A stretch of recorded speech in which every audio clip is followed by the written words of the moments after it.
While children dressed as ghosts and goblins scurried through neighborhoods collecting candy, a far more real and dangerous trick was being played out under cover of darkness.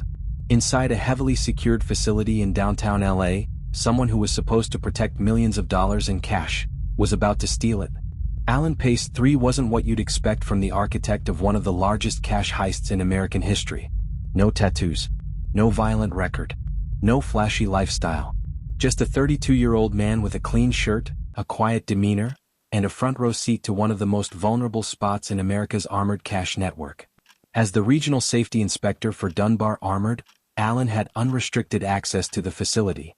He inspected cameras, checked security logs, watched guard movements. Over time, a troubling idea began to fester in his mind. If someone really wanted to rob this place, they could. And if that someone was him, he could make it look easy. Alan didn't rush. He studied every weakness like a student preparing for the biggest exam of his life. The vaults, the blind spots, how long it took the guards to make their rounds.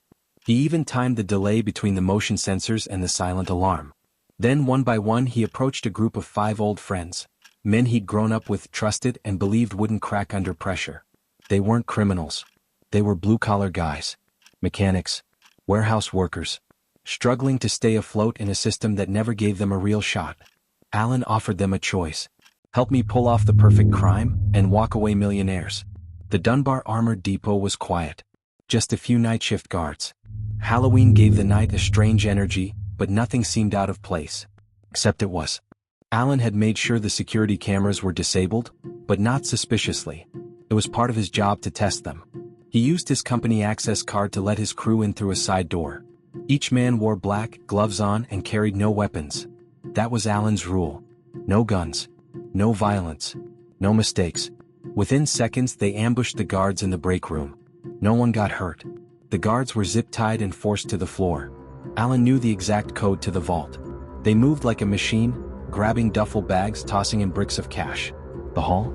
$18.9 million. So much money they couldn't carry it all. The job took just 30 minutes. No alarms triggered. No fingerprints left. No trace of their presence. Then, they vanished. The next morning, chaos. The vaults were empty. The guards were shaken. There was no footage. No suspects. Not even the FBI could believe it had happened without a single mistake. They questioned everyone, including Alan Pace. He kept his cool.